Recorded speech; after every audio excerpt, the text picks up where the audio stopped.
Lord. ಯೇಸು ಕ್ರಿಸ್ತನ ಉನ್ನತವಾದಂತಹ ಜೀವವುಳ್ಳ ನಾಮದಲ್ಲಿ ನಿಮ್ಮೆಲ್ಲರಿಗೂ ನಮ್ಮ ಜೀಸಸ್ ಲವ್ ಪ್ರೇಯರ್ ಮಿನಿಸ್ಟ್ರೀಸ್ ಮೂಲಕ ವಂದನೆಗಳನ್ನ ಸಲ್ಲಿಸ್ತಾ ಇದ್ದೇನೆ.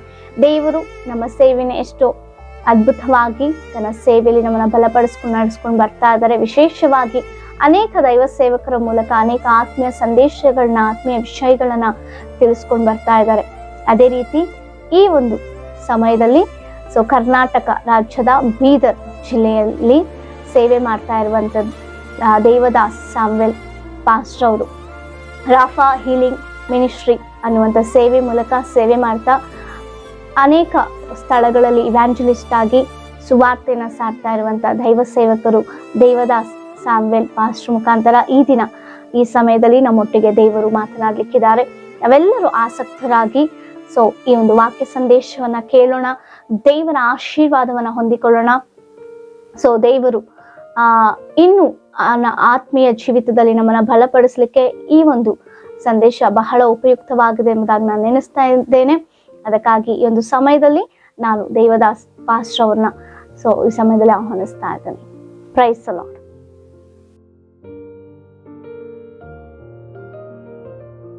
Praise the lord.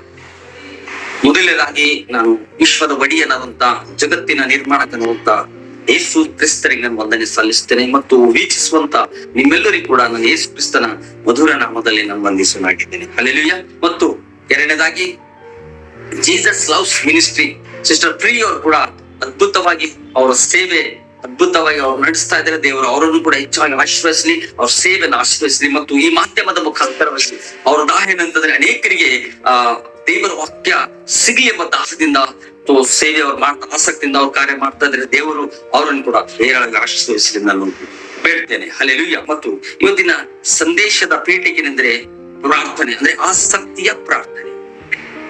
ಆಸಕ್ತಿಯ ಪ್ರಾರ್ಥನೆ ನಮ್ಮ ಜೀವಿತವನ್ನೇ ಅದು ಬದಲಾಯಿಸ್ತದೆ. ಹಲ್ಲೆಲೂಯಾ.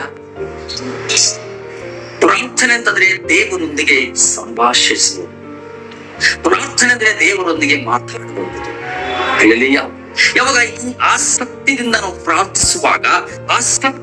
ಪ್ರಾರ್ಥಿಸುವಾಗ ದೇವರ ಮನಸ್ಸನ್ನು ತಿಳಿದುಕೊಳ್ಳುವಂತೆ ಸಾಧ್ಯವಾಗ್ತದೆ.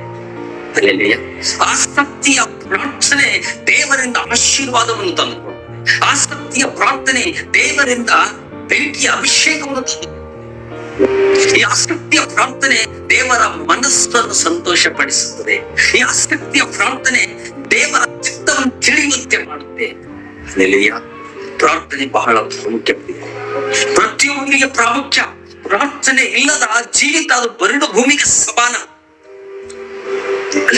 ಯಾವ ರೀತಿ ದೇಹಕ್ಕೆ ನಾವು ಮೂರವರ್ತಿ ಊಟವನ್ನು ಸೇವಿಸ್ತೇವೆ, ಕಾರಣ ಈ ದೇಹದಲ್ಲಿ ಬಲ ಇರಬೇಕು, ದೇಹದ ಎಲ್ಲ ಅಂಗಗಳು ಸರಿಯಾಗಿ ಚಲಿಸ್ಬೇಕು. ಹಲ್ಲೆಲೂಯಾ.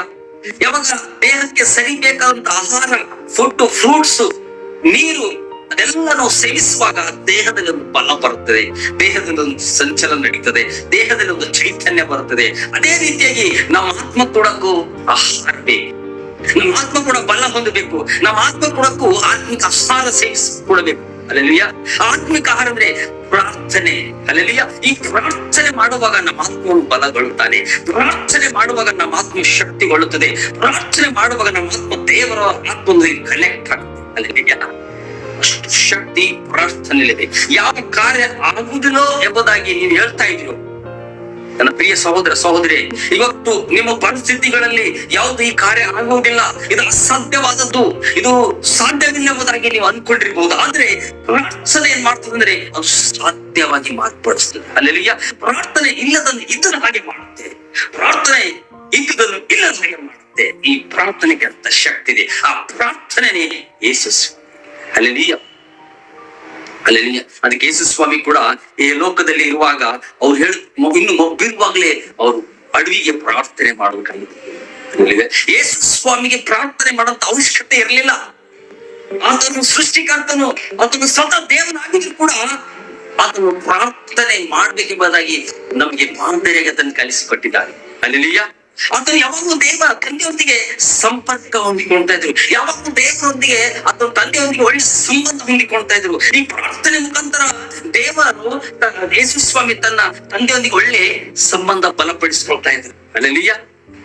ಹಲ್ಲೆಲೂಯಾ. ನನ್ನ ಪ್ರಿಯ ಸಹೋದರ ಸಹೋದರಿ, ಇವತ್ತು ಆಸಕ್ತಿಯಿಂದ ನಾವು ಪ್ರಾರ್ಥನೆ ಮಾಡುವಾಗ ಅಸಾಧ್ಯವಾದ ಕಾರ್ಯಗಳು ಸಾಧ್ಯವಾಗ್ಲಿಕ್ಕೆ ಪ್ರಾರಂಭವಾಗ್ತದೆ.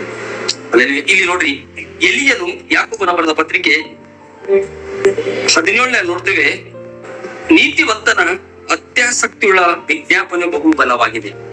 ಅಲ್ಲಿಯ ಒಬ್ಬ ನೀತಿವಂತನ ಪ್ರಾರ್ಥನೆ ಬಹು ಬಲವಾಗಿದೆ. ಅಲ್ಲಿಯ ಬಲ ಎಲ್ಲಿದೆ ಅಂತಂದ್ರೆ ನೀತಿವಂತನ ಪ್ರಾರ್ಥನೆಯಲ್ಲಿದೆ. ಅಲ್ಲಿಯ ನನ್ನ ಪ್ರಿಯ ಸಹೋದರ ಸಹೋದರಿ, ಅದಕ್ಕೆ ದೇವರ ವಾಕ್ಯದಲ್ಲಿ ಇನ್ನೊಂದು ಕಳಿ ನೋಡ್ತೇವೆ, ನೀತಿವಂತನು ಖರ್ಜೂರದ ಮರ ಹಾಗೆ ಬೆಳೆಯುವುದಾಗಿ. ಅಲ್ಲಿಯ ಇಲ್ಲಿ ನೋಡ್ತೇವೆ, ಎಲಿಯನು ನಮ್ಮ ನಿಮಗೆ ಸ್ವಭಾವವುಳ್ಳ ವ್ಯಕ್ತಿ, ನಮ್ಮ ನಿಮಗೆ ಸಾಧಾರಣ ವ್ಯಕ್ತಿ. ಆದ್ರೆ 3 ವರ್ಷ 6 ತಿಂಗಳು ಅದನ್ನು ಮಳೆ ಬರಬಾರ್ದೆಂಬುದಾಗಿ ಪ್ರಾರ್ಥನೆ ಮಾಡುವಾಗ ಅಲ್ಲಿ ಮಳೆನೇ ಬರಲಿಲ್ಲ. ನೋಡ್ರಿ, ಎಂತ ದೊಡ್ಡ ಶಕ್ತಿ! ಈ ಶಕ್ತಿ ಹೇಗೆ ಹೊಂದಿಕೊಂಡಿರಬಹುದು? ಇದರಿಂದ ಶಕ್ತಿ ಎಲ್ಲಿಂದ ಬಂದಿರಬಹುದು? ನನ್ನ ಪ್ರಿಯ ಸಹೋದರ ಸಹೋದರಿ, ಈ ಪ್ರಾರ್ಥನೆ ಎಂಬುದಾದ್ರೆ ದೇವರೊಂದಿಗೆ ಸಹವಾಸ ಮಾಡುವುದು. ದೇವರೊಂದಿಗೆ ನಾವು ಸಹವಾಸ ಮಾಡುವಾಗ ದೇವರ ಮನಸ್ಸು ನಾವು ತಿಳಿದುಕೊಳ್ತೇವೆ ಮತ್ತು ದೇವರ ಆ ಶಕ್ತಿಯನ್ನು ಹೊಂದಿಕೊಳ್ತೇವೆ. ದೇವರ ಆ ಶಕ್ತಿ ನಮಗೆ ಕೊಡುತ್ತಾನೆ. ಎಲ್ಲಿ ನೀವು ಪ್ರಾರ್ಥಿಸಬೇಕು, ಎಲ್ಲಿ ನೀವು ಬೇಡಬೇಕೆಂಬುದ ಜ್ಞಾನವನ್ನು ಕೊಟ್ಟು ಆತನೊಂದಿಗೆ ಸವಾಸಿಸುವಾಗ, ಆತನ ನೀವು ವಾಸಿಸುವಾಗ ಆ ಜ್ಞಾನವನ್ನು ದೇವರ ಕೊಡುತ್ತಾನೆ. ಅಲ್ಲೇ ಎಲಿಯನು ಯಾವಾಗಲೂ ದೇವರೊಂದಿಗೆ ಒಳ್ಳೆ ಸಂಬಂಧ ಹೊಂದಿರುವಂತ ವ್ಯಕ್ತಿಯಾಗಿದ್ದನು. ಎಲಿಯನು ಯಾವಾಗಲೂ ದೇವರ ಕಡೆ ದೃಷ್ಟಿಸುವಂತ ವ್ಯಕ್ತಿ ಆಗಿದ್ದನು. ಯಾವಾಗಲೂ ದೇವರ ಚಿತ್ತವನ್ನು ನೆರವೇರಿಸುವಂತ ವ್ಯಕ್ತಿ ಆಗಿದ್ದನು. ಯಾವಾಗಲೂ ದೇವರನ್ನು ಸಂತೋಷ ಪಡಿಸುವಂತ ವ್ಯಕ್ತಿ ಈ ಎಲಿಯನಾಗಿದ್ದನು. ಅಲ್ಲೆಲಿಯ ಅಲ್ಲಿ ನೋಡ್ರಿ, ಅವನು ಹೋಗಿ ಹೇಳ್ತಾನೆ ಅಹಾಬನಿಗೆ, ಅಹಾಬನೇ 3 ವರ್ಷ 6 ತಿಂಗಳು ನಿನ್ನ ದೇಶದಲ್ಲಿ ಮಳೆ ಬರುವುದಿಲ್ಲ. ಅಲ್ಲೆಲಿಯ ಪ್ರಿಯ ಸಹೋದರ ಸಹೋದರಿ, ಅದೇ ರೀತಿಯಾಗಿ 3 ವರ್ಷ 6 ತಿಂಗಳು ಆ ದೇಶದಲ್ಲಿ ಮಳೆ ಬರಲಿಲ್ಲ. ಆ ದೇಶದ ಗತಿ ಏನಾಗಿದ್ದಿರುವ ಒಂದು ಸಾರಿ ಆಲೋಚನೆ ಮಾಡಿ.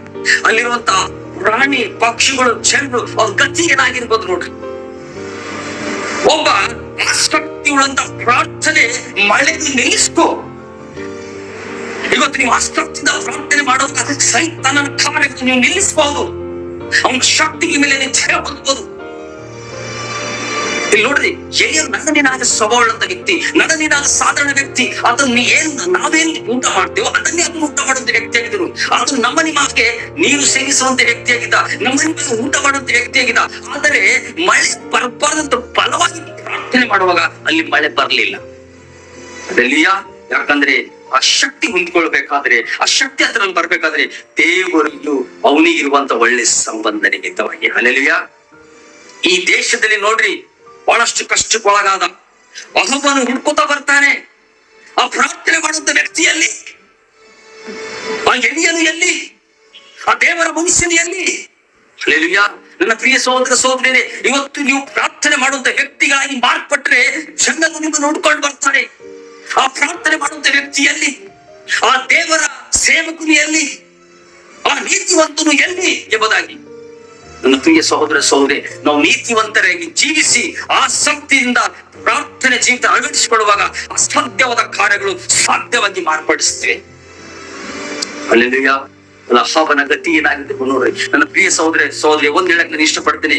ಯಾವಾಗ ಅಲ್ಲಿ ಅಹಾಬನು ದೇವರಿಗೆ ಆ ದೇಶದಲ್ಲಿ ದೇವರಿಗೆ ವ್ಯತಿರೇಕವಾಗಿ ಕಾರ್ಯ ಮಾಡ್ತಾ ಇದ್ದ, ಅಲ್ಲಿ ಅನ್ಯ ದೇವತೆಗಳನ್ನ ಪೂಜಿಸ್ತಾ ಇದ್ದ, ಅಲ್ಲಿ ಪಾಪದ ಕಾರ್ಯಗಳು ನಡೀತಾ ಇದ್ವು, ದೇವರಿಗೆ ವ್ಯತಿರೇಕವಾಗಿ ಆ ದೇಶದಲ್ಲಿ ಜನರು ಜೀವಿಸ್ತಾ ಇದ್ರು. ದೇವರಿಗೆ ಬಹಳಷ್ಟು ಕೋಪ ಬಂದು ದೇವರಲ್ಲಿ ಮಳೆ ಬರದ ಹಾಗೆ ಬರುದಾಗಿ ಮಾಡ್ತಾರೆ. ಅಲ್ಲೆಲ್ಲೂಯ್ಯ. ನನ್ನ ಪ್ರಿಯ ಸಹೋದರ ಸಹೋದರಿ, ಯಾರ ಜೀವಿತದಲ್ಲಿ ದೇವರಿಗೆ ವ್ಯತಿರೇಕವಾಗಿ ಜೀವಿಸ್ತಾರೋ, ಯಾರ ಕುಟುಂಬಗಳಲ್ಲಿ ದೇವರಿಗೆ ವ್ಯತಿರೇಕವಾಗಿ ಜೀವಿಸ್ತಾರೋ, ಯಾವ ದೇಶದಲ್ಲಿ ದೇವರಿಗೆ ವ್ಯತಿರೇಕವಾಗಿ ಜೀವಿಸ್ತಾರೋ, ಯಾವ ಸಮಾಜಗಳಲ್ಲಿ ದೇವರಿಗೆ ವ್ಯತಿರೇಕವಾಗಿ ಜೀವಿಸ್ತಾರೋ, ಯಾವ ಓಣಿಗಳಲ್ಲಿ ವ್ಯತಿರೇಕವಾಗಿ ಜೀವಿಸ್ತಾರೋ ಅಲ್ಲಿ ಬರಗಾಲ ಬರೋದು ಖಚಿತ. ಅಲ್ಲೆಲ್ಲೂಯ್ಯ. ಅಲ್ಲಿ ಬರಗಾಲ ಬರುವುದು ಖಚಿತ. ಅಲ್ಲಿ ಸೈತಾನನ ಕಾರ್ಯ ಮಾಡೋದು ಖಚಿತ. ಅಲ್ಲೆಲ್ಲೂಯ್ಯ. ಅಂತ ದೇಶದಲ್ಲಿ, ಅಂತ ಓಣಿಯಲ್ಲಿ, ಅಂತ ಕುಟುಂಬಗಳಲ್ಲಿ, ಅಂತ ಪ್ರದೇಶದಲ್ಲಿ ನಾವು ಆಸಕ್ತರಾಗಿ ಪ್ರಾರ್ಥನೆ ಮಾಡಿ ನೀತಿವಂತರಾಗಿ ನಾವು ಅಲ್ಲಿ ಆಸಕ್ತಿಯಿಂದ ಪ್ರಾರ್ಥನೆ ಮಾಡುವಾಗ ಅಲ್ಲಿ ಬರೋಡಾದಂತ ಭೂಮಿಯಲ್ಲಿ ನಾವು ಹಸುರಾಗಿ ಮಾಡಬಹುದು ಪ್ರಾರ್ಥನೆ ನಿಮಿತ್ತ. ಅಲ್ಲೆಲ್ಲೂಯ್ಯ. ನಿಮ್ಮ ಆಸಕ್ತಿಯ ಪ್ರಾರ್ಥನೆ ಅಲ್ಲಿ ಆಶೀರ್ವಾದವನ್ನು ತಂದುಕೊಡ್ತದೆ. ನಿಮ್ಮ ಆಸಕ್ತಿಯ ಪ್ರಾರ್ಥನೆ ಅವರು ದೇವರ ಕಡೆ ನಡೆಸ್ತದೆ. ನಿಮ್ಮ ಆಸಕ್ತಿಯ ಪ್ರಾರ್ಥನೆ ಕ್ರಿಸ್ತನ ಕಡೆ ನಡೆಸ್ತದೆ. ಅಲ್ಲೆಲ್ಲೂಯ್ಯ. ಪ್ರಿಯ ಸಹೋದರ ಸಹೋದರಿ, ಇವತ್ತು ಎಷ್ಟೋ ಜನ ಪ್ರಾರ್ಥನೆ ಇಲ್ಲದೆ ಬಹಳಷ್ಟು ಜನರು ಪಾಪಕ್ಕೆ ಒಳಗಾಗಿ ಸೋತು ಹೋಗಿದ್ದಾರೆ. ಎಷ್ಟೋ ಜನ ಕಷ್ಟದಲ್ಲಿದ್ದಾರೆ, ನೋವಿನಲ್ಲಿದ್ದಾರೆ, ಮಾತ್ರ ಮಂತ್ರ ತಂತ್ರಗಳಲ್ಲಿ ಬಂಧಿಸಲ್ಪಟ್ಟಿದ್ದಾರೆ. ಕಾರಣ ಅವ್ರ ಜೀವಿತದಲ್ಲಿ ಪ್ರಾರ್ಥನೆ ಇಲ್ಲ. ಯಾರ ಕುಟುಂಬದಲ್ಲಿ ಪ್ರಾರ್ಥನೆ ಇರ್ತದೋ ಆ ಕುಟುಂಬ ಸೌಖ್ಯವಾಗಿರ್ತದೆ. ಯಾರ ಕುಟುಂಬದಲ್ಲಿ ಪ್ರಾರ್ಥನೆ ಇರ್ತದೋ ಆ ಕುಟುಂಬದಲ್ಲಿ ಸಂತೋಷವಿರ್ತದೆ. ಯಾರ ಕುಟುಂಬದಲ್ಲಿ ಪ್ರಾರ್ಥನೆ ಇರ್ತದೋ ಆ ಕುಟುಂಬದಲ್ಲಿ ಐಕ್ಯತೆ ಇರ್ತದೆ. ಯಾವ ಕುಟುಂಬದಲ್ಲಿ ಪ್ರಾರ್ಥನೆ ಇರ್ತದೋ ಅಲ್ಲಿ ದೇವದೂತರು ಚಲಿಸ್ತಾರೆ. ಕೊರ್ನೇಲಿಯನ ಕುಟುಂಬವಾಗಿ ಪ್ರಾರ್ಥನೆ ಮಾಡುವಂತ ವ್ಯಕ್ತಿ ಆಗಿದ್ದ, ಅವನ ಕುಟುಂಬದಲ್ಲಿ ದೇವದೂತರು ಚಲಿಸಿದ್ರು. ಅವನ ಕುಟುಂಬದಲ್ಲಿ ದೇವರು ಸ್ವತಃ ದೇವದೂತರನ್ನು ಕಳಿಸಿದ್ರು. ಹಲ್ಲೆಲೂಯಾ. ಇವತ್ತು ಕುಟುಂಬವಾಗಿ ನೀವು ಪ್ರಾರ್ಥನೆ ಮಾಡೋದಾದ್ರೆ ಖಂಡಿತವಾಗಿ ನಿಮ್ ಕುಟುಂಬದಲ್ಲಿ ದೇವರು ಸಂಚರಿಸ್ತಾರೆ. ಹಲ್ಲೆಲೂಯಾ. ಈ ಆಸಕ್ತಿಯ ಪ್ರಾರ್ಥನೆ ದೇವರನ್ನು ಇಳಿಯುವಂತೆ ಮಾಡುತ್ತೆ. ಕೊರ್ನೇಲಿಯನ ಆಸಕ್ತಿಯಾಗಿ ಪ್ರಾರ್ಥನೆ ಮಾಡುವಾಗ ಅವನ ಮನೆಗೆ ದೇವದೂತರು ಬಂದರು. ಹಲ್ಲೆಲೂಯಾ. ಪ್ರಿಯ ಸಹೋದರ ಸಹೋದರಿ, ಇವತ್ತು ನಿಮ್ ಜೀವಿತದಲ್ಲಿ ಯಾವುದರಲ್ಲಿ ಸಿಕ್ಕಾಕೊಂಡಿದ್ರು, ಯಾವ ಸೈತಾನನ ಕಟ್ಟಿಗಳಲ್ಲಿ ಸಿಕ್ಕಾಕೊಂಡು ಆಯ್ತು ನನ್ನ ಕಟ್ಟಿ ಮುಗಿತು, ಇನ್ಮೇಲೆ ಇದರಿಂದ ಹೊರಗೆ ಬರ್ಲಕ್ ಆಗಲ್ಲ, ಈ ಸೈತಾನನ ಬಂಧಗಳಿಂದ ಹೊರಗೆ ಬರ್ಲಕ್ ಆಗಲ್ಲ, ಈ ಪಾಪದಿಂದ ನನ್ಗೆ ಹೊರಗೆ ಬರ್ಲಕ್ ಆಗಲ್ಲ, ಈ ವ್ಯಭಿಚಾರದಿಂದ ನನ್ಗೆ ಹೊರಗೆ ಬರ್ಲಕ್ ಆಗಲ್ಲ, ಇನ್ಮೇಲೆ ನನ್ನ ಭವಿಷ್ಯ ಮುಗಿದು ಹೋಗಿತ್ತು ಎಂಬುದಾಗಿ ನೀವು ಅಂದ್ಕೊಳ್ತಾ ಇದ್ದಾರೆ. ಇಲ್ಲ ನನ್ನ ಪ್ರಿಯ ಸಹೋದರಿ, ಅದೇ ಸ್ಥಳದಲ್ಲಿ, ಆ ಸಿಚುವೇಶನ್ ಅಲ್ಲಿ, ಆ ಸಂದರ್ಭದಲ್ಲಿ ನೀವು ಆಸಕ್ತರಾಗಿ ದೇವರ ಸಮ್ಮುಖದಲ್ಲಿ ನೀವು ಪ್ರಾರ್ಥನೆ ಮಾಡುವಂತ ಫೀರ್ ಆಗಿ ಮಾರ್ಪಟ್ಟರೆ ನಿಮ್ಮ ಪರಿಸ್ಥಿತಿಗಳು ಬದಲಾಗ್ತದೆ. ಯಾವ ಬಂಧನದಿಂದ ಬಂಧಿಸಲ್ಪಟ್ಟಿದ್ರು ಆ ಬಂಧನದಿಂದ ಬಿಡುಗಡೆ ಹೊಂದುತ್ತೀರಾ, ನೂತನ ಸೃಷ್ಟಿಯಾಗಿ ಮಾರ್ಪಡ್ತೀರಾ.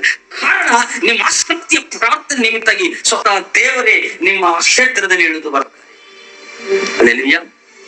ನನ್ನ ಪ್ರಿಯ ಸಹೋದರ ಸಹೋದರರೇ, ವೀಕ್ಷಿಸುತ್ತ ನೀವು ಯಾರೇ ಆಗ್ಲಿ, ಇವತ್ತು ನಿಮ್ ಜೀವಿತದಲ್ಲಿ ಪ್ರಾರ್ಥನೆ ಅಂದ್ರೆ ತಕ್ಷಣ ಇವತ್ತಿನಿಂದ ನಿಮ್ಮ ಜೀವಿತದಲ್ಲಿ ಪ್ರಾರ್ಥನೆ ಜೀವಿತನ ಅಳವಡಿಸ್ಕೊಡ್ರಿ. ದಿನಕ್ಕೆ ಅಟ್ಲೀಸ್ಟ್ 3 ಆವರ್ತಿ ಆದ್ರೂ ಕೂಡ ನಿಮ್ಮ ಜೀವಿತದಲ್ಲಿ ಪ್ರಾರ್ಥನೆ ಜೀವಿತನ ಅಳವಡಿಸ್ಕೊಡ್ರಿ. ಹಲ್ಲೆಲೂಯಾ. ಈ ಪ್ರಾರ್ಥನೆ ನಿಮ್ಮನ್ನು ಪರಿಶುದ್ಧತೆ ಕಡೆ ನಡೆಸ್ತದೆ. ಈ ಆಸಕ್ತಿಯ ಪ್ರಾರ್ಥನೆ ನಿಮ್ಮ ಮಕ್ಕಳ ಭವಿಷ್ಯವನ್ನು ರೂಪಿಸ್ತದೆ. ಈ ಆಸಕ್ತಿಯ ಪ್ರಾರ್ಥನೆ ಪಾಪದ ಅರಿವನ್ನು ಹುಟ್ಟಿಸ್ತದೆ. ಈ ಆಸಕ್ತಿಯ ಪ್ರಾರ್ಥನೆ ದೇವರ ಮನಸ್ಸನ್ನು ತಿಳಿಯುವಂತೆ ಮಾಡುತ್ತದೆ. ಈ ಆಸಕ್ತಿಯ ಪ್ರಾರ್ಥನೆ ದೇವರನ್ನು ಹೆಚ್ಚಾಗಿ ಪ್ರೀತಿಸುವಂತ ಮಾಡುತ್ತದೆ. ಈ ಆಸಕ್ತಿಯ ಪ್ರಾರ್ಥನೆ ದೇವರಿಂದ ಆಶೀರ್ವಾದ ತರುತ್ತದೆ. ಈ ಆಸಕ್ತಿಯ ಪ್ರಾರ್ಥನೆ ಸನಾತನ ಮಾರ್ಗದಲ್ಲಿ ನಡೆಸ್ತದೆ. ಈ ಆಸಕ್ತಿಯ ಪ್ರಾರ್ಥನೆ ಕೆಟ್ಟದರ ಮತ್ತು ಒಳ್ಳೆದರ ಅರಿವನ್ನು ಹುಟ್ಟಿಸ್ತದೆ. ಹಲ್ಲೆಲೂಯಾ. ಈ ನಿಮ್ಮ ಜೀವಿತದಲ್ಲಿ, ನಿಮ್ಮ ಕುಟುಂಬದಲ್ಲಿ, ನಿಮ್ಮ ಮಕ್ಕಳಲ್ಲಿ ಈ ಆಸಕ್ತಿಯ ಪ್ರಾರ್ಥನೆ ನೀವು ಅಳವಡಿಸಿ ಜೀವಿಸಿಕೊಳ್ಳುವಾಗ ದೊಡ್ಡ ಜಯ ಜೀವಿತವನ್ನು ನೀವು ಜೀವಿಸ್ತೀರಾ. ಹಲ್ಲೆಲೂಯಾ. ವಿಶ್ವಾಸಿ ಜಯದ ಜೀವಿತ ಜೀವಿಸಬೇಕಾದ್ರೆ ಅವನಿಗೆ ಬಹಳ ಆ ಪ್ರಾರ್ಥನೆ ಅವಶ್ಯಕತೆ ಇದೆ ಬೇರೆ. ಹಲ್ಲೆಲೂಯಾ. ನೀವು ದೊಡ್ಡ ಜಯದ ಜೀವಿತ ಜೀವಿಸ್ಬೇಕಾ, ಎಲ್ಲದರ ಮೇಲೆ ನೀವು ಜಯ ಹೊಂದಿ ಜೀವಿಸ್ಬೇಕಾ, ಒಂದು ಸಂತೋಷವಾಗಿ ಸಮೃದ್ಧಿವಾಗಿ ಮತ್ತು ಈ ಲೋಕದಲ್ಲಿ ನೀವು ಬಹಳಷ್ಟು ಸಂತೋಷ ಸುಖಕ್ಕಾಗಿ ನೀವು ಜೀವಿಸ್ಬೇಕಾದ್ರೆ ನಿಮ್ಮ ಜೀವಿತದಲ್ಲಿ ಬಹಳಷ್ಟು ಪ್ರಾರ್ಥನೆ ಜೀವಿತ ಅವಶ್ಯಕತೆ ಇದೆ. ಹಲ್ಲೆಲೂಯಾ. ವೀಕ್ಷಿಸುವಂತ ನೀವು ಯಾರೇ ಆಗ್ಲಿ, ಇವತ್ತಿನಿಂದ ನಿಮ್ಮ ಜೀವಿತದಲ್ಲಿ ಪ್ರಾರ್ಥನೆ ಜೀವಿತ ಅಳಿಸಿಕೊಂಡು ಜೀವಿಸಿದರೆ ಖಂಡಿತ ನಿಮ್ಮಲ್ಲಿ ದೇವರ ಕಾರ್ಯಗಳು ಮಾಡ್ತಾರೆ, ನಿಮ್ಮ ಜೀವಿತವನ್ನು ಬದಲಾಯಿಸ್ತದೆ ಮತ್ತು ಫ್ರೆಶರಾಗಿ ಜೀವಿಸಲಿಕ್ಕೆ ಸಾಧ್ಯ. ದೇವರು ಈ ವಾಕ್ಯ ನಿಮ್ಮ ಆತ್ಮಿಕ ಜೀವಿತಕ್ಕೆ ಲಾಭವನ್ನು ತಂದುಕೊಳ್ಳಿ. ಜೈ ಕ್ರಿಸ್. ಆಮೆನ್. Thank you.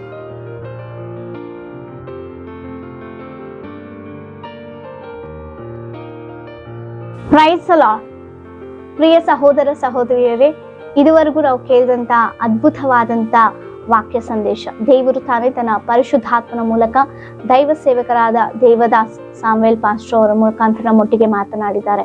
ನಮ್ಮ ಆತ್ಮೀಯ ಜೀವಿತಕ್ಕೆ ಆಸಕ್ತಿಕರವಾದಂತ ಪ್ರಾರ್ಥನೆ ಎಷ್ಟು ಪ್ರಾಮುಖ್ಯ ಅನ್ನುವಂಥದ್ದನ್ನ ಪರಿಶುದ್ಧಾತ್ಮನು ತಾನೇ ಈಗಿನ ಕಾಲದಲ್ಲಿ, ಇತ್ತೀಚಿನ ದಿನಗಳಲ್ಲಿ ನೋಡ್ತಾ ಇರುವಾಗ ಎಲ್ಲೂ ಕೂಡ ಪ್ರಾರ್ಥನೆ ಜೀವಿತ ಹೊಂದಿಕೊಳ್ಳಲಾರಂತೆ ಎಷ್ಟೋ ಜನರು ಹಿಂಜರಿದು ಹೋಗ್ತಾ ಇದ್ದಾರೆ. ಆದರೆ ಮತ್ತೆ ಪರಿಶುದ್ಧಾತ್ಮನು ನಮಗೆ ಎಚ್ಚರಿಸ್ತಾ ಇದ್ದಾರೆ, ಆಸಕ್ತಿಕರವಾದಂತ ಪ್ರಾರ್ಥನೆ ಬಹಳ ನಮ್ಮ ಆತ್ಮೀಯ ಜೀವಿತಕ್ಕೆ ಪ್ರಾಮುಖ್ಯ ಎಂಬುದಾಗಿ ನಮಗೆ ತಿಳಿಸಿಕೊಟ್ಟಿದ್ದಾರೆ. ಅದಕ್ಕಾಗಿ ಇದುವರೆಗೂ ವಾಕ್ಯ ಸಂದೇಶವನ್ನು ಹಂಚಿಕೊಂಡಂತ ದೇವದಾಸ್ ಪಾಸ್ಟರ್ ಅವರಿಗೆ ನಾನು ವಂದನೆಗಳನ್ನ ಸಲ್ಲಿಸ್ತಾ ಇದ್ದೇನೆ. ಇನ್ನು ಈ ರೀತಿಯ ಅನೇಕ ಆಧ್ಯಾತ್ಮಿಕ ವಿಚಾರಗಳನ್ನು ತಿಳಿದುಕೊಳ್ಳಲಿಕ್ಕೆ ದೇವದಾಸ್ ಪಾಸ್ಟರ್ ಅವರ ಯೂಟ್ಯೂಬ್ ಚಾನಲ್ ಇದೆ. ಪಾಸ್ಟರ್ ದೇವದಾಸ್ ಸಾಮ್ವೇಲ್ ಎಂಬುದಾಗಿ ಆ ಯೂಟ್ಯೂಬ್ ಚಾನಲ್ನ ನೀವು ಸಬ್ಸ್ಕ್ರೈಬ್ ಮಾಡಿ. ಇನ್ನು ಆಧ್ಯಾತ್ಮಿಕವಾಗಿ ನೀವು ಬೆಳೀಲಿಕ್ಕೆ, ಅನೇಕ ಆತ್ಮೀಯ ವಿಚಾರಗಳನ್ನ ತಿಳಿದುಕೊಳ್ಳಲಿಕ್ಕೆ ಸಾಧ್ಯವಾಗುತ್ತೆ. ಅದೇ ರೀತಿ ಇನ್ನು ಆತ್ಮೀಯ ವಿಚಾರಗಳಲ್ಲಿ ಆಧ್ಯಾತ್ಮಿಕವಾಗಿ ಬಲಪಡಬೇಕು ಅನ್ನುವುದಾದ್ರೆ ನೀವು ಬಲಪಡಬೇಕು ಎಂಬುದು ನಮ್ಮ ಆಸೆ. ಇದುವರೆಗೂ ನಮ್ಮನ್ನ ಪ್ರೀತಿಸಿದ್ದೀರಿ, ನಮಗೆ ಸಪೋರ್ಟ್ ಮಾಡಿದ್ದೀರಿ, ನೀವು ನಮಗೋಸ್ಕರ, ನಮ್ಮ ಸೇವೆಗೋಸ್ಕರ ಪ್ರಾರ್ಥನೆ ಮಾಡ್ತಾ ಇದ್ದೀರಿ. ಅದೆಲ್ಲದಕ್ಕಾಗಿ ನಾನು ಕ್ರಿಸ್ತೇಸುವಿನ ಮೂಲಕ ನಿಮ್ಮೆಲ್ಲರಿಗೂ ನನ್ನ ಹೃದಯಪೂರ್ವಕವಾದ ವಂದನೆಗಳನ್ನ ಸಲ್ಲಿಸ್ತಾ ಇದ್ದೇನೆ. ಇನ್ನು ಹೆಚ್ಚಾಗಿ ಆತ್ಮೀಯ ವಿಚಾರಗಳನ್ನ ನೀವು ತಿಳಿದುಕೊಳ್ಳಲಿಕ್ಕೆ ನಮ್ಮ ಸೇವೆಯಾದಂತಹ ಜೀಸಸ್ ಲವ್ಸ್ ಪ್ರೇಯರ್ ಮಿನಿಸ್ಟ್ರೀಸ್ ಸೇವೆನ ಸಬ್ಸ್ಕ್ರೈಬ್ ಮಾಡಿ, ಲೈಕ್ ಮಾಡಿ, ಇನ್ನು ಅನೇಕರಿಗೆ ಅನೇಕ ಆತ್ಮಗಳನ್ನ ನಡೆಸಲಿಕ್ಕೆ ಶೇರ್ ಮಾಡಿ. ದೇವರು ನಿಮ್ಮನ್ನು, ನಿಮ್ಮ ಕುಟುಂಬವನ್ನು ಇನ್ನು ಹೇರಳವಾಗಿ ಆಶೀರ್ವದಿಸಿ ಬಲಪಡಿಸಿ ನಡೆಸಲಿ. Praise the lord.